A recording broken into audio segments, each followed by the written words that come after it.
اعوذ باللہ من الشیطان الرجیم بسم اللہ الرحمن الرحیم الحمد للہ رب العالمین والصلاة والسلام علی سید الانبیاء وخاتم المرسلین حبیبنا و حبیب الہ العالمین ابی القاسم محمد صلوات اللہ علیہ محمد وعلى آلہ طیبین الطاہرین المعصومین سیما بقیت اللہ اما بعد فقال اللہ تبارک و تعالی فی کتابہ المجید بسم اللہ الرحمن الرحیم ادعو الی سبیل ربک بالحکمہ والموعظۃ الحسنہ وجادلہم باللتی ہی احسن ان ربک هو اعلم بمن ضل عن سبیلہ وهو اعلم بالمہتدین۔ صلوات پڑھیں بار محمد و آل محمد۔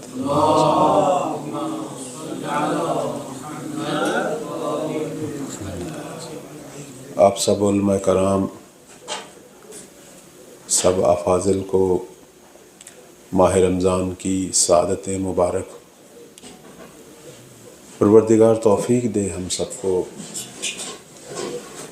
ماہ رمضان کی ان پربرکت اور مقدس لمحات میں ہم بیشتر سے بیشتر اپنے اندر نورانیت پیدا کریں اور امام زمان علیہ السلام کے فکری سرباز ہونے کا حق ادا کریں انشاءاللہ۔ چونکہ موضوع جو ہے وہ شبہات کلامی ہے اور یہ ایک اہم ترین موضوع ہے۔ قرآن مجید جو ہے وہ ہم سب کو، اہل علم، اہل فکر کو دعوت دے رہا ہے۔ قرآن کہہ رہا ہے کہ اپنے رب کی راہ میں 3 طریقوں سے آپ آگے بڑھیں، یعنی تبلیغ کی 3 روشیں خود قرآن مجید بیان فرما رہا ہے۔ ایک حکمت یعنی دانائی، یعنی گفتگو کریں برہان کے ساتھ، دلائل کے ساتھ۔ دوسرا فرمایا موعظہ حسنہ، نیک نصیحتوں کے ساتھ۔ اور تیسرا فرمایا کہ مجادلہ کریں، مناظرہ کریں، وہ بھی احسن انداز سے۔ اور اس کے بعد پروردگار فرما رہا ہے کہ میں جانتا ہوں کون رائے حق پہ ہے اور کون گمراہ ہے۔ یعنی ہمارے سامنے 3 راہ ہیں، ان 3 راہوں میں سے ایک راہ کا ہم نے انتخاب کرنا ہے۔ ظاہر ہے کہ جس راہ کا بھی انتخاب کریں گے مخاطبین کو دیکھ کے کریں گے۔ اگر مخاطبین پڑھے لکھے ہیں، واقعاً تشنا ہیں حقائق اور معارف کے، راہ حکمت، دانائی، دلائل کا راستہ بہترین راستہ ہے۔ اگر عوام الناس ہے، ان کو یہ علمی دلائل، یہ براہین، اس کا کچھ پتہ نہیں، ان کے ساتھ وہی موعظہ حسنہ، ان کو رائے حق دکھائیں نصیحتوں کے ساتھ۔ اور اگر آپ کے مد مقابل جو ہے وہ مناظر ہے، کہ جن کا کام جو ہے وہ یہ نہیں ہے کہ حقیقت کہاں ہے، اپنے مکتب کو ثابت کرنا ہے، چاہے صحیح ہے یا غلط، اس کے ساتھ پھر مجادلہ ہے، مناظرہ ہے، لیکن وہ بھی احسن انداز سے۔ یعنی ہم نے اس طرح کا مناظرہ نہیں کرنا کہ مد مقابل جو ہے وہ متنفر ہو جائے۔ بالاخر اس مناظرے کے اندر بھی ایک راہ ہدایت ہو کہ اسے ہم حق کے قریب کریں۔ میں نے احادیث کے اندر دیکھا سب سے زیادہ شبہات کلامی یا مناظرہ یا مجادلہ پر ہمارے 11ویں آقا مولا امام حسن عسکری علیہ السلام، صلوات پڑھیں بار محمد و آل محمد۔ سب سے زیادہ انہوں نے کام کیا، اور ہمارے پاس جو احادیث ہیں ان احادیث کے اندر 80% احادیث امام عسکری علیہ السلام کے زمانے میں بیان ہوئیں، جس میں کلامی ابحاث یعنی عقائدی جو شبہات ہیں ان کے جواب، اور دشمنوں سے، مخالفین سے کیسے مناظرہ کرنا ہے، اس پر مولا نے بہت زیادہ جو ہے وہ اپنے شاگردوں کو پرورش دی، تربیت کی، اور مختلف جگہ پہ باقاعدہ اپنے شاگرد بھیجا کرتے تھے، اور اس موضوع پہ بہت زیادہ تاکید تھی۔ اس میں ایک کردار جو ہے وہ غیبت کے زمانے کے علماء کا بھی مولا نے بیان کیا۔ میں سب سے پہلے یہ روایت آپ کی خدمت میں بیان کروں۔ اصل میں یہ جو حدیث ہے یہ نقل ہوئی ہے امام نقی ہادی صلوات اللہ علیہ سے، اور ان کے راوی خود ہمارے 11ویں آقا ہیں۔ تو مولا فرماتے ہیں، اور یہ احتجاج تبرسی میں بھی ہے اور بحار الانوار میں بھی ہے، فرماتے ہیں کہ لولا من یبقى بعد غیبت قائمنا علیہ السلام من العلماء، یعنی خبر دے رہے ہیں زمانہ غیبت کی، کہ ہمارے قائم علیہ السلام کی غیبت کے بعد اگر یہ علماء باقی نہ رہتے، یعنی اگر یہ علماء نہ ہوتے، کون سے علماء؟ الداعین الیہ، جو امام کی راہ کی طرف دعوت دینے والے، یعنی مکتب حقہ کی دعوت دینے والے، والضالین علیہ، اور اس پر جو ہے وہ دلائل سے گفتگو کرنے والے، رہنمائی کرنے والے، والذابین عن دینہ بحجج اللہ، اور اللہ کی حجتوں کے ساتھ اپنے دین کا دفاع کرنے والے، یعنی شبہات کا جواب دینے والے۔ فرماتے ہیں کہ اگر یہ لوگ نہ ہوتے اس کے بعد کیا ہونا تھا؟ فرماتے ہیں والمنقذین لضعفاء عباد اللہ من شباک ابلیس و مردتہ۔ اس کے بعد فرماتے ہیں نتیجہ یہ نکلنا تھا کہ یہ جو پروردگار کے ناتواں ضعیف بندے ہیں، یہ ابلیس اور اس کے جو پیروکار ہیں، یہ ان کے شکنجوں میں، ان کے جالوں میں پھنس جاتے۔ ظاہر انہوں نے ایسے ایسے شبہات پیش کرنے تھے، ایسے شکوک، ایسی تردید لوگوں میں ڈالنی تھی، یہ پھنس جاتے۔ اس میں پھر وہ ذکر کرتے ہیں وَمِن فخاخ نواسب، یعنی فخاخ نواسب، خود جو ناصبی ہیں، جو دشمن اہل بیت ہیں، ان کے جالوں میں پھنس جاتے ہیں۔ فرماتے ہیں کہ اگر یہ نہ ہوتے یہ علماء، فرماتے ہیں کہ لما بقی احد الا ارتد عن دین اللہ، تو پھر کوئی بھی دین خدا پہ باقی نہ رہتا، سب دین خدا سے خارج ہو جاتے۔ یعنی یہاں مقام ذکر ہوا ہے ان علماء کا کہ جو مخالفین کے مد مقابل کھڑے ہوں اور دین کا دفاع کریں، اور مکتب حق کو جو ہے وہ محکم دلائل سے ثابت کریں۔ تو آج کے دور میں اس حدیث کی روح سے علماء کا ایک وظیفہ جو ہے، اہم ترین وظیفہ، میں ایک دفعہ آیت اللہ قزوینی کی خدمت میں تھا، وہ بھی یہی فرما رہے تھے کہ اہم ترین ہمارا وظیفہ جو ہے وہ یہ ہے کہ ہم علم دین تو حاصل کر رہے ہیں، لیکن ساتھ ساتھ شبہات کی شناسائی کریں۔ دیکھیں ہمارے لوگوں میں کون کون سے شبہے پیدا کر رہے ہیں لوگ، دشمن، منحرفین، ملحدین، ناصبین۔ ہم ان شبہوں کو پہچانیں، ان کو لکھیں، اور اس کے بعد اس کا مدلل، محکم، قاطع جواب ڈھونڈیں۔ یہ اہم ترین وظیفہ ہے ہمارا۔ بہت سارے لوگ سمجھتے ہیں کہ ہم نے پڑھا تو ہے، ماشاءاللہ 20 سال 30 سال ہم نے یہاں حوزے میں ایک علمی زندگی گزاری، کہیں کوئی مصروفیت نظر نہیں آ رہی، تو یہ سب سے بڑی اہم ترین مقدس ترین مصروفیت ہے کہ ہم یہاں حوزے میں بیٹھ کر اس پہ کام کر سکتے ہیں کہ آئیں دیکھیں ہمارے لوگوں کے اندر کون کون سے شبہے ہیں، مخالفین، معاندین، اور جو بالخصوص تکفیری طبقہ جو ہے وہ کون کون سے شبہے جو ہے وہ اٹھا رہا ہے۔ اور اس حوالے سے اب تو سوشل میڈیا ہمارے ہاتھوں میں ہے۔ رہبر معظم کا یہ خوبصورت فرمان، فرماتے ہیں کہ فضائے مجازی جو ہے وہ ہمارے جوانوں کو قتل کر رہی ہے۔ فضائے مجازی یعنی سوشل میڈیا اس وقت ہمارے جوانوں کے لیے قاتل بنا ہوا ہے کیسے قاتل بنا ہوا ہے، ہر دو اعتبار سے۔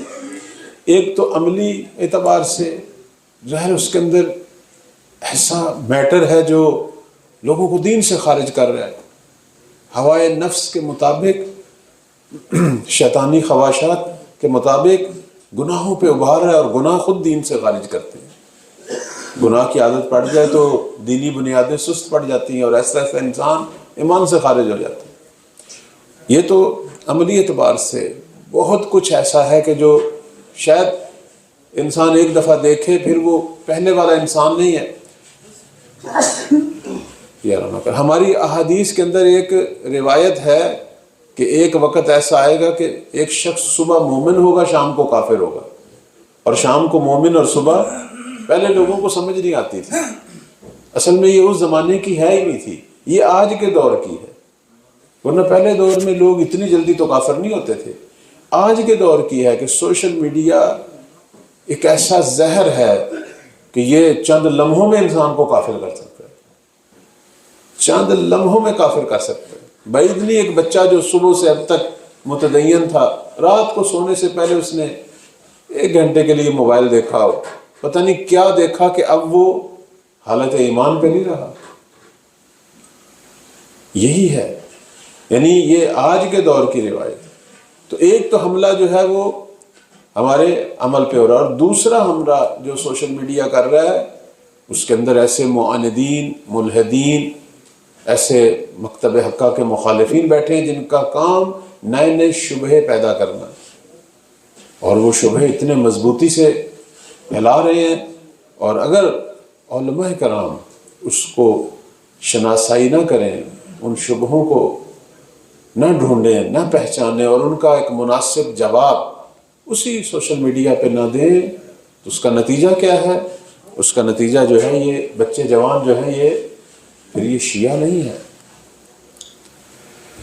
تو اس لیے ہم دیکھتے ہیں کہ ہمارے جو بزرگان ہیں، بالخصوص ہمارے ائمہ اور علماء، بہت زیادہ تاکید کرتے ہیں کہ ایک اہم ترین وظیفہ جو ہے وہ یہی۔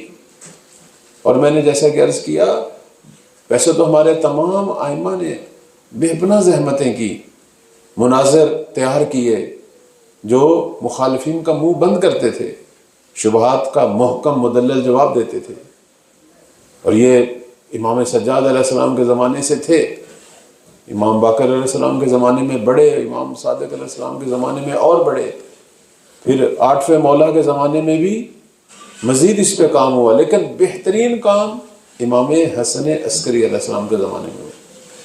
ہمارے بعض ایسے ائمہ ہیں کہ جن کے بارے میں ہم بہت کم گفتگو کرتے ہیں، اس میں سے ایک یہی 11ویں مولا ہے، حالانکہ شاندار تشیع کا دور امام صادق اور امام رضا علیہ السلام کے بعد امام عسکری علیہ السلام کا دور ہے۔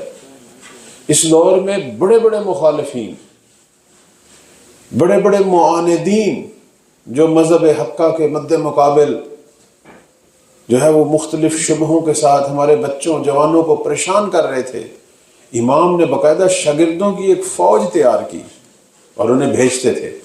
اب میں ایک واقعہ آپ کی خدمت میں احتجاج تبرسی سے ذکر کروں گا، جسے علامہ مجلسی رحمۃ اللہ جو ہیں انہوں نے بہار میں بھی نقل کیا۔ یہ کتاب الاحتجاج میں جلد نمبر 1 صفحہ نمبر 12 پر ہے۔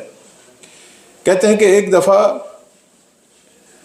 امام کی خدمت میں، ہمارے آقا اور مولا امام حسن عسکری علیہ السلام کی خدمت میں بعض شاگرد جو ہے وہ ان کی خدمت میں اکٹھے ہوئے، کہنے لگے کہ یا ابن رسول اللہ ان لنا جارا من النصاب یوزینا، ہمارے ہمسایوں میں کچھ ناصبی ہیں کہ جن کا کام کیا ہے، ہمیں اذیت کرنا، یعنی ہم سے بحثیں کرتے ہیں، ہم سے جو ہے وہ مناظرے کرتے ہیں، عجیب عجیب قسم کے جو ہے وہ شبہے، وَيُورِدُ عَلَيْنَا حُجَجًا، دلیلوں کے انبار لگائے ہوئے انہوں نے۔ اب یہ کسی منطقے سے یہ مولا کے کچھ اصحاب اور شاگرد آئے، اور اس کے بعد کہنے لگے کہ لا ندری کیف الجواب عنہا والخروج منہا، اب ہمیں نہیں معلوم کیسے ہم ان کا جواب دیں، کیسے یہ جو ہمارے سامنے شبہ ڈالتے ہیں کیسے ان سے نکلیں۔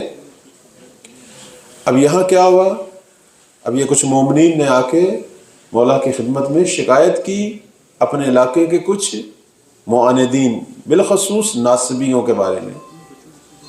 اب مولا نے کیا فرمایا، اب یہاں توجہ فرمائیے گا، یہ روایت میں اسپیشل آج اسی موضوع کے لیے ڈھونڈ کے لایا۔ قال ابو محمد لبعض تلامذته، اب یہاں امام عسکری علیہ السلام نے اپنے بعض شاگردوں کو بلایا، فرمایا کہ مر، آپ چلیں، بہؤلاء اذا كانوا مجتمعین یتکلمون، شاگردوں کو کہا آپ ان لوگوں کے ساتھ جائیں، اپنے بعض شاگردوں کو، اور جب یہ بیٹھیں ان کے ساتھ اور بحث شروع ہو اور مناظرہ مباحثہ شروع ہو، فتستمع علیہ، آپ غور سے سنیں۔ یعنی اب دیکھیں یہاں تربیت ہو رہی ہے، کس طریقے سے وارد بحث ہونا ہے، کس طریقے سے مناظرہ کرنا ہے، کس طریقے سے شبہات کا جواب دینا ہے۔ اپنے شاگرد کو ہمارے 11ویں مولا کس طرح تربیت فرما رہے ہیں، کہتے ہیں جائیں ان مومنین کے ساتھ جائیں، چونکہ یہ تو عام لوگ ہیں، جب وہ ناصبین کے ساتھ بیٹھیں ان کو مجبور کریں آؤ ہمارے ساتھ بیٹھو اور ان کے ساتھ بحث شروع کریں، آپ بھی ان کے ساتھ جو ہے وہ بیٹھ جائیں۔ اور پہلا کام کیا ہے، فتستمع علیہ، توجہ سے سنو وہ کیا کہہ رہے ہیں۔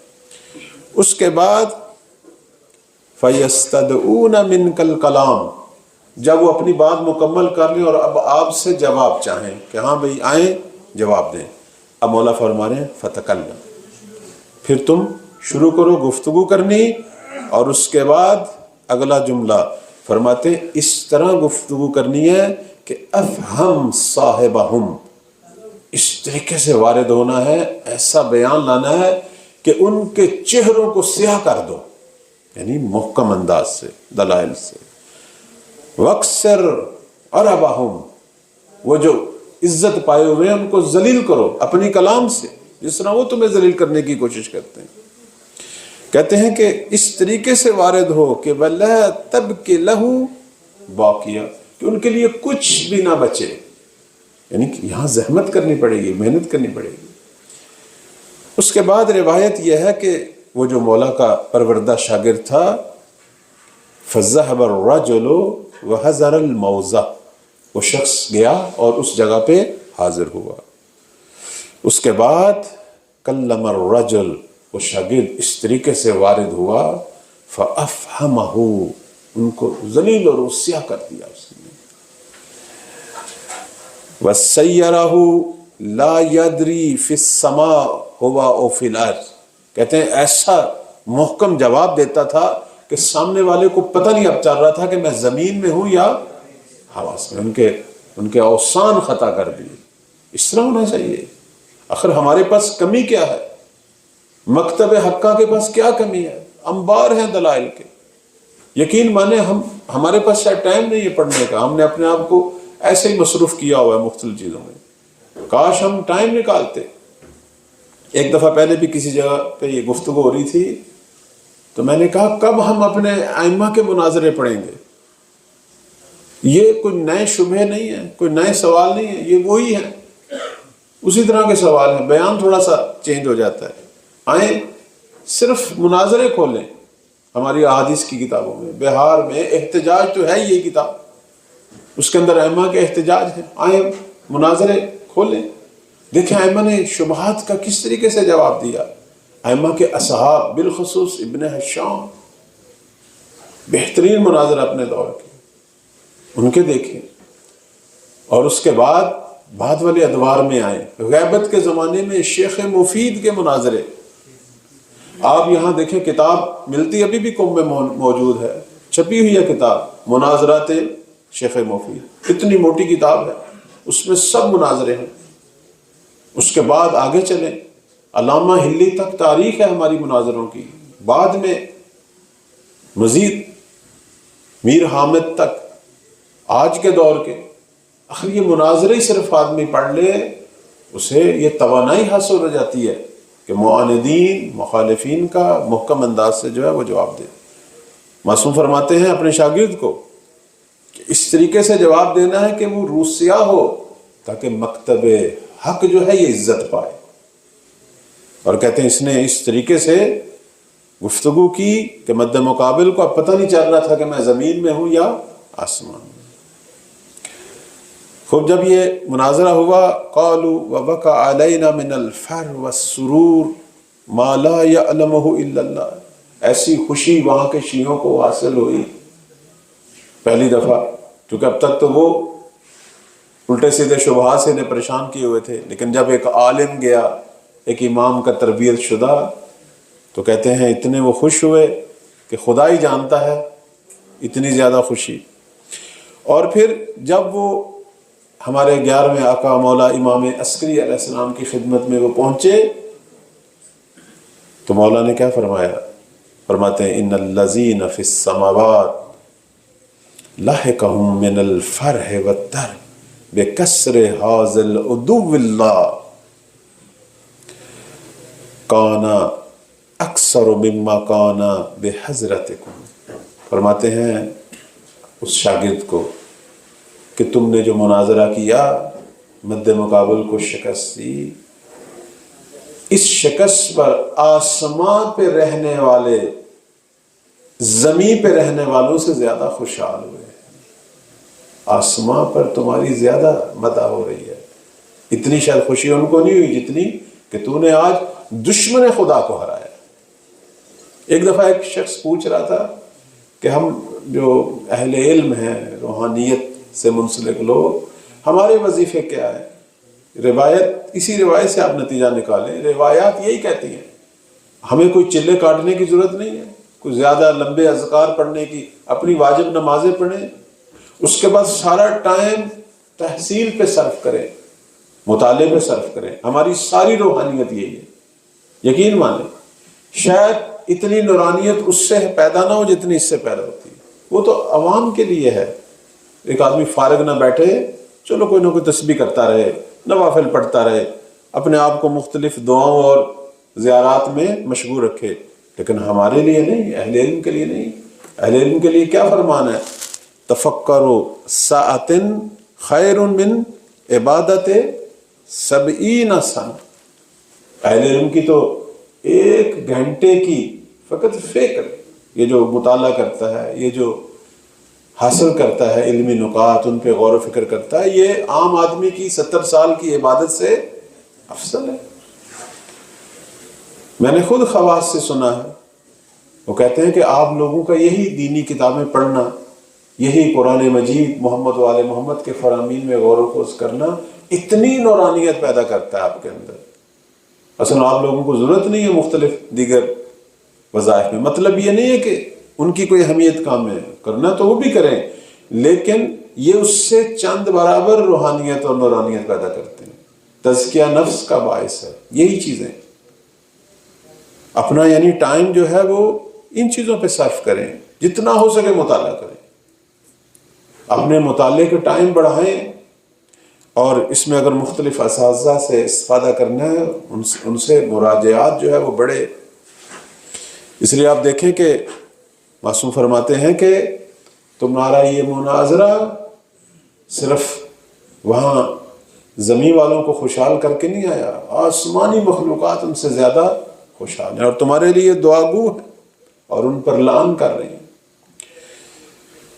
ہمارے بزرگان جو ہیں وہ یہ فرماتے ہیں، کہتے ہیں کہ بالآخر شبہات کا جواب دینا، مناظرہ کرنا یہ ایک فن ہے، ہر ایک کا کام نہیں ہے، اس کے لیے تیاری کرنی چاہیے۔ اور ہم جس قسم کے ممالک میں ہیں، ہم سب کے لیے ضروری ہے کچھ نہ کچھ حد تک اپنے آپ کو آمادہ کریں۔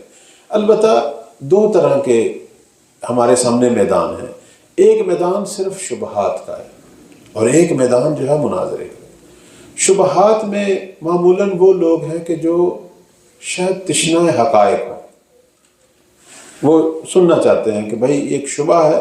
مثلا میں مثال دیتا ہوں، کیوں شیعوں کے اندر امامت جو ہے وہ جزو اصول دین ہے؟ یعنی اب اس کا مطلب یہ ہے کہ اگر کوئی امامت کا قائل نہیں تو وہ کافر ہو گیا، چونکہ اصول دین اعتقادات ہے نا، اور ہمارے بعض لوگوں نے کہا بھی ہے ایسا، حالانکہ یہ بات درست نہیں ہے، امامت کا منکر کافر نہیں ہے، لیکن بعض ہمارے لوگ کہتے بھی ہیں، خود ان کے اندر بھی ہے ایسے۔ اب دیکھنا یہ ایک شبہ ہے، یا مثلا ایک اور شبہ آپ کی خدمت میں پیش کروں، کیوں تشیع کے اندر امامت وراثتی ہے، حالانکہ باقی مکاتب جو ہے وہ کہتے ہیں یہ انتخابی ہے، تو وراثتی امامت نہیں ہونی چاہیے، خلاف عقل ہے، ٹھیک ہے؟ ایک آدمی کے اندر شائستگی اور صلاحیت ہو وہ انتخاب ہو، نہ کہ باپ کے بعد بیٹا۔ اب یہ ایک شبہ ہے، اس کا جواب دینا چاہیے۔ میں یہ صرف مثال کے طور پر جو ہے وہ پیش کر رہا ہوں۔ اب دیکھیں نا، ایک یہ وادی ہے، ایک یہ میدان ہے، اس میں جو ہے آپ صرف یا ہم صرف مطالعہ کر لیں ان موضوعات کا کافی ہے، لیکن ایک میدان جو ہے وہ مناظرے والا ہے، وہ حق کو جانتا ہے لیکن اپنے مکتب کے تعصب میں صرف کھڑا ہے، چاہے اس کا مکتب باطل ہے یا حق، وہ اس کا دفاع کر رہا ہے۔ اس کے لیے خصوصی جو ہے وہ ٹریننگ چاہیے، یہ ہر ایک کا کام نہیں ہے۔ اس لیے آیت اللہ قزوینی کی خدمت میں تھے تو وہ فرما رہے تھے کہ کہتے ہیں کہ پہلی تو بات یہ ہے، اول تو مناظرے کی وادی میں آپ وارد نہ ہوں، اور اگر آپ نے یہ عزم کر لیا ہے پھر آپ کو بہت زحمت کرنی پڑے گی، پھر اس طریقے سے وارد ہوں کہ جب آپ مد مقابل کے سامنے آئیں تو اس پہ، اب جو ان کے الفاظ تھے، اس پہ جواب نقضی اور ہلی کی بمباری کرو، یعنی پھر اتنی تیاری کے ساتھ آؤ، ایسے ہی نہیں اٹھ کے چلے جانا چاہیے، نہیں، پھر اتنی تیاری کریں۔ یہ ان کے الفاظ ہیں کہ پھر ان کے سامنے اپنے نقضی اور حلی جوابوں کی بمباری کرو کہ وہ پھر جواب دینے پر قادر نہ ہو۔ اور اس کے علاوہ جو ہے آپ کی خدمت میں عرض کریں، میں معصوم کی روش آپ کی خدمت میں بیان کرتا ہوں، امام رضا علیہ السلام کی روش، صلوات پڑھیں بر محمد و آل محمد۔ اس روش کو جناب استاد جو ہیں آغا قزوینی نے بڑے اچھے انداز سے بیان کیا۔ کہتے ہیں آپ دیکھیں کہ ہمارے ائمہ کے کس طرح مناظرے ہوتے تھے، کہ جب مثلا یحییٰ بن اقسم جیسا بہت بڑا اس زمانے کا محقق، بہت بڑا عالم دیگر مکاتب کا، وہ امام کے سامنے قرار پاتا ہے اور ایک شبہ پیش کرتا ہے، اب دیکھیں امام کس طرح جواب دیتے ہیں۔ امام اس کو جواب دیتے ہیں، بہترین جواب، لیکن ساتھ مولا کی روش دیکھیں، اس کا جواب دینے کے ساتھ 4 شبہے خود مطرح کیے، اب وہ مبہوت رہ گیا۔ صرف دفاع نہ ہو، دفاع کے بعد حملہ بھی ہو، چونکہ ہمارے پاس مکتب حق ہے۔ آخر ان کی جرت کیسے ہوئی کہ وہ حملے کریں اور ہم جواب دیں؟ نہیں، اب امام رضا علیہ السلام دیکھیں، فرماتے ہیں کہ جناب آغا قزوینی فرما رہے تھے، کہتے ہیں بہترین مدلل شبہ کا جواب دیا اور ساتھ خود 4 شبہے ان پر مطرح کیے، اور اس کی جو تعبیر ہے کہتے ہیں از خجالت بیچارے شد، یعنی اتنا شرمسار ہوا کہ اب اس کے پاس کوئی جواب ہی۔ آخر ہمیں کس چیز کا خوف ہے؟ اللہ تعالیٰ نے ہمیں 12 وہ معصوم دیے کہ جن کے بارے میں خود سنی علماء فقہ کہتے ہیں کہ یہ اپنے زمانے کے سب سے بڑے افقہ، سب سے بڑے عالم، سب سے بڑی شخصیات تھی ہر چیز میں۔ صرف ٹائم نکالیں، پڑھیں۔ میں ایک جملہ اور امام عسکری علیہ السلام کی طرف سے آپ کی خدمت میں عرض کروں گا۔ فرماتے ہیں، یہ جملہ پہ توجہ فرمائیے گا، فرماتے ہیں کہ وہ لوگ جو مناظرے کی توانائی اور استعداد نہیں رکھتے، فرماتے ہیں وہ لوگ جو مناظرے کی توانائی اور استعداد نہیں رکھتے، چونکہ یہ خاص استعداد ہے، اس کے لیے بیان چاہیے، خاص بیان۔ اگر کوئی استعداد نہیں رکھتا، فرماتے ہیں میں ان پر حرام سمجھتا ہوں کہ وہ مناظرہ کرے۔ حرام ذالک علی شیعتنا، کون سے شیعہ؟ جو فاقد صلاحیت مناظرہ۔ لہذا مناظرہ از خدمت یہ ہے کہ یہ خاص میدان ہے۔ اگر ہم میں سے کوئی بیان میں اتنا قہار ہے، فوری، چونکہ اس کے اندر حاضر جوابی چاہیے اور طریقہ آنا چاہیے کہ کس طریقے سے بشک ایک کمزور سے دلیل ہے اسے محکم انداز سے پیش کرنا ہے۔ میں مثال دے رہا ہوں، البتہ ہمارے پاس کمزور دلیل تو ہے ہی نہیں، ساری محکم ہے الحمدللہ الحمدللہ۔ تو معصوم فرماتے ہیں کہ مناظرے کے لیے خاص استعداد کے لوگ ہیں، ہر ایک پر نہیں، بلکہ حرام ہے۔ کیوں؟ کہتے ہیں کہ اگر ایسے کوئی ایک عالم دین اٹھ کے چلا جائے گا، بشک وہ بہت بڑا علامہ ہے لیکن مناظرے کا فن نہیں ہے، اور وہ چلا جائے گا اور مد مقابل جو مکتب کے مناظر ہیں اور ان کے مقابل میں اگر یہ خدا نخواستہ شکست کھا جائے گا تو اس کے دو نتیجے نکلیں گے۔ پہلا نتیجہ کیا؟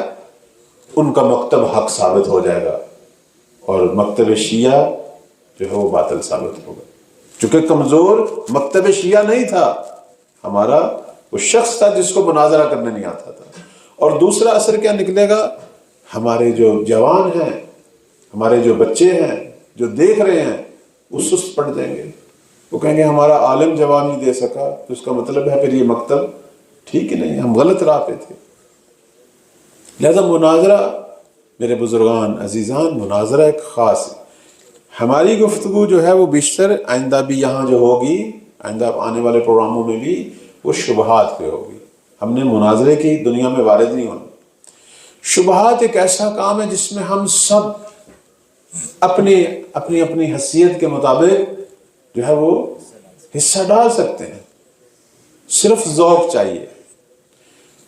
جیسے آپ میں سے بعض ایسے مناطق سے ہیں کہ جہاں آج کل عجیب عجیب شبہے آ رہے ہیں، کہیں شبہ الہاد کے آ رہے ہیں، کہیں امامت کے موضوع پہ ہیں۔ ہم نے یہاں پچھلے سال غالباً جو ہے وہ توحید پہ پروگرام رکھا تھا، اس میں تقریباً الحمدللہ توحید سے متعلق سب شبہات جو ہیں وہ بیان ہوئے۔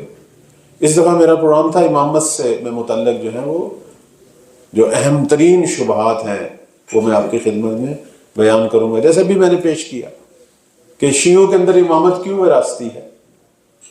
یہ ہوتا سوال، شیعہ کیوں امامت کو اصول دین میں سے شمار کرتے ہیں؟ اس سے ہم شروع کریں گے تا مہدویت۔ ہر روز 2-3 شبہے میں آپ کی خدمت میں پیش کروں گا، آج چونکہ تمہیدی گفتگو ہے۔ تو عرض خدمت یہ ہے کہ معصوم یہ فرما رہے ہیں کہ آپ لوگ جو ہیں شبہات کی دنیا میں ضرور آئیں لیکن مناظرے کی نہیں، وہ صرف وہی جو اس کا اہل ہے۔ اور میں نے اس کا آسان ترین جو راہ آپ کی خدمت میں بیان کیا وہ یہ ہے کہ ہم سب ائمہ سے جو سوالات کیے گئے، شبہات جو ائمہ کی خدمت میں پیش کیے گئے، ان کا مطالعہ شروع کریں۔ اب تو ہمارے پاس الحمدللہ ہوش مصنوعی، وہی آرٹیفیشل ذہانت، اور اس کے علاوہ جو ہے خود انٹرنیٹ کی وسیع دنیا، اس میں صرف آپ ہر معصوم کا لکھ دیں کہ مثلا امام سجاد علیہ السلام کے زمانے میں اہم ترین شبہات جو معصوم کے مد مقابل پیش ہوئے اور مولا نے کیا جواب دیا، ایک مروری کرنا ہے، ان کا ایک مطالعہ کرنا ہے۔ اس طریقے سے ہمارا ایک مطالعہ چلے اور اس میں سے اہم پوائنٹ جو آج کے دور میں پیش ہو رہے ہیں ان کو ہم لکھ لیں۔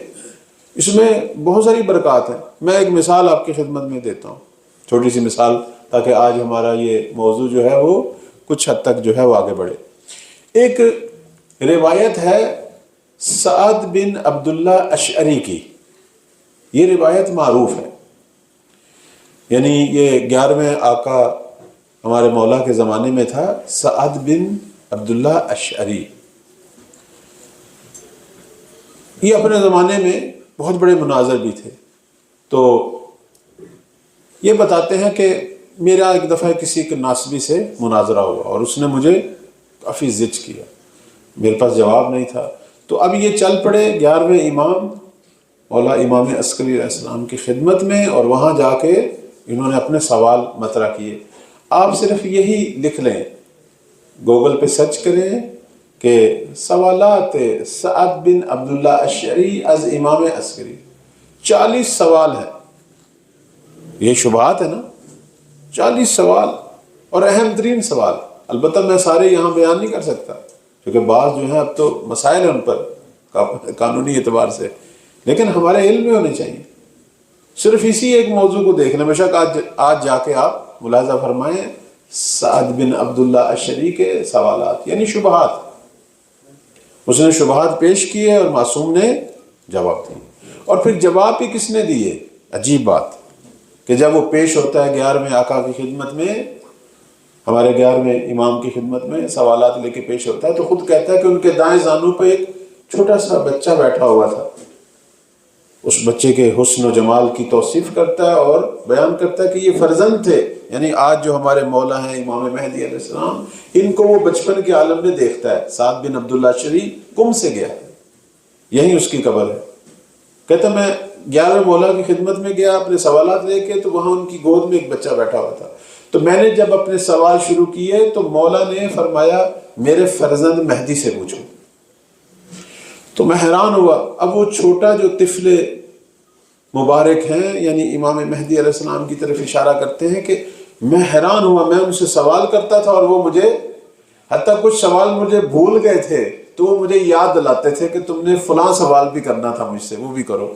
40 سوالوں کا جواب، یعنی ہمارے وقت کے مولا نے اپنی اس زمانہ طفولیت میں اس 40 سوالوں کے جواب دیے جو ہماری کتابوں میں موجود ہیں۔ یہ حقائق ہے، یہ کون پڑھیں گے؟ ہم نہیں پڑھنے ہیں، چونکہ یہ سوالات ہم سے بھی ہو رہے ہیں۔ اب میں ان میں سے ایک سوال منتخب کرتا ہوں جو میرے حافظے میں ہے، آپ کی خدمت میں جواب دیتا ہوں تاکہ آج کا درس جو ہے وہ مزید متبرک ہو۔ انشاءاللہ یہ بحث جو ہے ہم آگے بڑھائیں گے۔ اس نے ایک سوال کیا، اب یہ ظاہر سوال اس سے اہل سنت کے علماء کرتے تھے نا۔ اس نے کہا مولا اسے حل کریں، اس مسئلے کو مجھے یہ بتائیں، یعنی سوال کر رہا ہے ہمارے آقا 12ویں مولا سے حالت طفولیت میں۔ کون کر رہا ہے؟ ایک فقیہ۔ اب اس میں بھی دیکھیں حکمت تھی 11ویں امام کی، فقہا کو بتا رہے تھے کہ میرے بعد جو میرا وارث ہے یہ کون ہے؟ یہ امام ہے۔ امام ہے جو بچے بھی ہوں جواب دے سکتے ہیں، حتیٰ فقہا کو بھی کانے کر سکتے ہیں۔ اس سے پہلے امام ہادی، امام جواد صلوات اللہ علیہما، ان کی بھی یہی سیرت تھی، بڑے بڑے فقہا کو عاجز کیا، انہوں نے جواب دیا۔ اس نے سوال کیا کہ مجھے یہ بتائیں اللہ تعالیٰ نے امامت کے انتخاب کا حق اپنے پاس کیوں رکھا ہے؟ چلو نبی تو خدا بھیجے، وہ تو خود منتخب کرے، اب امام بھی ہم منتخب نہیں کر سکتے؟ یہ مجھ سے پوچھتے ہیں کہ آپ شیعوں نے یہ کیوں لازم قرار دیا ہے کہ جس طرح نبی اللہ کی طرف سے منتخب ہوتا ہے، امام بھی اللہ کی طرف سے منتخب ہو، آپ شیعوں نے یہ کیوں ایک الزام کیا ہوا ہے، یہ کیوں ایک واجب اپنے اوپر؟ تو ہم انتخاب کر سکتے ہیں، نیک پاک سید با تقوی ہم خود بھی انتخاب کر سکتے ہیں۔ اب دیکھیں معصوم کا جواب کتنا کوتاہ اور جاذب اور مدلل، کہتے ہیں جواب ایسا ہو شبہ کا بے شک مختصر ہو یا تفصیلی ہو، لیکن محکم ہو کہ مد مقابل ساکت ہو جائے، یعنی اس کے پاس پھر کوئی اور چارہ ہی نہ رہے۔ اب آپ یہاں 12ویں مولا کا جواب سنیں۔ امام نے فرمایا ایسا آپ مجھے یہ بتا کہ تم جو کہتے ہو کہ ہمیں امام بنانے کا اختیار حاصل ہونا چاہیے، آپ کی مراد امام مصلح ہے یا امام مفسد؟ چونکہ دو طرح کے امام ہیں، لوگوں کی اصلاح کرنے والے، لوگوں کو بہشت کی طرف لے جانے والے، یا لوگوں کو گمراہ کرنے والے، جہنم کی طرف لے جانے والے۔ کس امام کی بات کر رہے؟ اس نے کہا امام مصلح، جو لوگوں کی اصلاح کرے، جو لوگوں کو بہشت کی طرف لے کے جائے۔ تو 12ویں مولا نے کیا فرمایا؟ فرماتے مجھے یہ بتا کہ تم جس کو مصلح سمجھ کر اپنا امام بناؤ گے، آیا احتمال دیتے ہو کہ وہ بعد میں مفسد ثابت ہو؟ احتمال دیتے ہو؟ ایک آدمی کسی کے ظاہر کو دیکھ کر اسے اچھا سمجھ کے اسے اپنا امام بنا لے، لیکن احتمال دیتے ہو کہ وہ بعد میں مفسد ثابت ہو؟ احتمال دیتے ہو؟ کہنے لگا مولا احتمال تو ہو سکتا ہے، کیوں نہیں؟ احتمال تو کیوں نہیں؟ ہم ایک آدمی کو ظاہراً نیک پاک متقی اہل علم سمجھ کر اپنا امام بنا لیں تو بعد میں وہ بدل جائے، یا وہ باطن میں شاید ایسا نہ ہو، احتمال تو دیتے ہیں۔ فرمایا اسی لیے وہ ذات امام منتخب کرتی ہے جو ظاہر کو بھی دیکھتی ہے اور باطن کو بھی. تو بس امام وہ ہونا کہ جو جنت تک لے کے جائے. تو پھر اس ذات کو انتخاب کرنا چاہیے کہ جو صرف ظاہر کو نہ دیکھے، باطن کو بھی دیکھے کہ معصوم بھی ہے یا نہیں. ورنہ بہت سارے لوگ ہیں جو ظاہراً بڑے نیک ہوتے ہیں لیکن اندر سے دنیا دار شیطان ہوتے ہیں. وہ سارا ان کا اوپر والا قالب ہوتا ہے ایسا. اور یہ جو اتنے فرقے بنے ہیں اور ابھی بھی بن رہے ہیں، یہ جو طرح طرح کے گروہ آپ نہیں دیکھ رہے، اب تو سوشل میڈیا نے سب کچھ عیاں کر دیا ہے. یہ کون ہے جو ظاہر میں جنہوں نے نیک ہونے کا، عالم ہونے کا اور لوگوں کے دل سوز ہونے کا ڈرامہ رچایا، لیکن اصل میں وہ دنیا پرست تھے، جا پرست تھے. وہ لوگوں کے مال کے پیچھے تھے، وہ اپنی شہرت کے پیچھے تھے. اور کس طرح انہوں نے اپنی اس علیحدہ حیثیت کو برقرار رکھنے کے لیے دین کے اندر تبدیلیاں کی، انحراف ڈالے، ایک نیا دین ایجاد کر دیا، خود بھی گمراہ اور پتنی خلق کثیر کو گمراہ کیا. یہ ہمارے پاس تو اتنی مثالیں ہیں اس وقت بھی جہاں بھرا ہوا ہے، بلکہ بن رہے ہیں، گروہ پہ گروہ بن رہے ہیں. جھوٹے اماموں کی تو آپ دیکھ رہے ہیں کوئی حد ہی نہیں. فرمایا اس لیے کہ اگر امام مصلح چاہتے ہیں تو وہ انتخاب کرے کہ جو ظاہر کو بھی دیکھ رہا ہے اور باطن کو بھی، کہ جہاں پھر احتمال خلاف نہ. اب دیکھیں نا کتنا مختصر سا جواب ہے لیکن اپنے اندر کتنا بڑا استحکام رکھتا ہے کہ ہمیں وہ امام بنانا چاہیے نا جو ہمیں بھیج تک لے جائے. تو وہاں تضمین ہو کہ پھر ہم گمراہ نہ ہوں. تو تضمین کون دے گا؟ خدا. چونکہ انسان تو تضمین دے ہی نہیں سکتا. تو یہ دیکھیں نا، یہ ہیں شبہات کے جواب. اب یہ ایک چھوٹا سا سوال اور جواب تھا. مولا نے 40 سوال، آپ آج ہی جا کے ان کا مطالعہ فرمائیں. تو یہیں پہ یہ مختصر سا پروگرام اپنے اختتام پہ پہنچتا ہے. پروردگار ہم سب کو توفیق دے کہ ہم زمانے کے امام کے فکری سرباز بنیں. اور چونکہ یہ اہم ترین ذمہ داری ہماری ہے کہ شبہات کو پہچاننے اور ان کا محکم جواب دیں. اللہ تعالی ہم سب کو توفیق دے کہ ہم اپنے اندر یہ توانائی، یہ استعداد، یہ علم پیدا کریں انشاءاللہ، اور اس اعتبار سے اپنے مولا کے قلب مبارک کو راضی اور خوشنود کریں. یہ پروگرام چونکہ موسع کریمہ کی طرف سے اور اس کے سربراہ جو ہیں وہ ہمارے محترم جناب نگری صاحب ہیں، انہوں نے اہتمام کیا اس کا. اللہ تعالیٰ ان کی توفیقات خیر میں اضافہ فرمائے، ان کے مرحومین کے درجات بلند فرمائے، اور یہ جو زحمتیں فرما رہے ہیں مورد قبول حق واقع ہوں انشاءاللہ. تو میری تو یہاں تک گفتگو ختم. اگر آپ لوگوں کا اس ضمن میں کچھ سوال ہے، چونکہ ہم نے طے یہ کیا تھا آج چونکہ لیٹ ذرا شروع ہوا اور گفتگو تو نہیں ہوگی، ورنہ یہی 20-25 منٹ سے زیادہ میں گفتگو نہیں کروں گا. باقی آپ احباب کے اگر اس حوالے سے کوئی سوالات ہوئے تو انشاءاللہ آپ سب سے بھی استفادہ کریں گے. ابھی بھی اگر ضمناً کوئی سوال ہے تو آپ کی خدمت میں ہے، یا آئندہ کے حوالے سے آپ کے ذہن میں کوئی ایسا شبہ ہو کہ جس کو یہاں ضرور مطرح کیا جائے تو انشاءاللہ اس موضوع پہ بھی کام ہوگا. لیکن میرا جو نقطہ نظر تھا وہ امامت سے متعلقہ جتنے بھی اہم ترین شبہے ہیں اس کو ہم انشاءاللہ ان چند دنوں میں اس پہ کام کریں انشاءاللہ. السلام علیکم ورحمۃ اللہ وصلی اللہ علی محمد وآلہ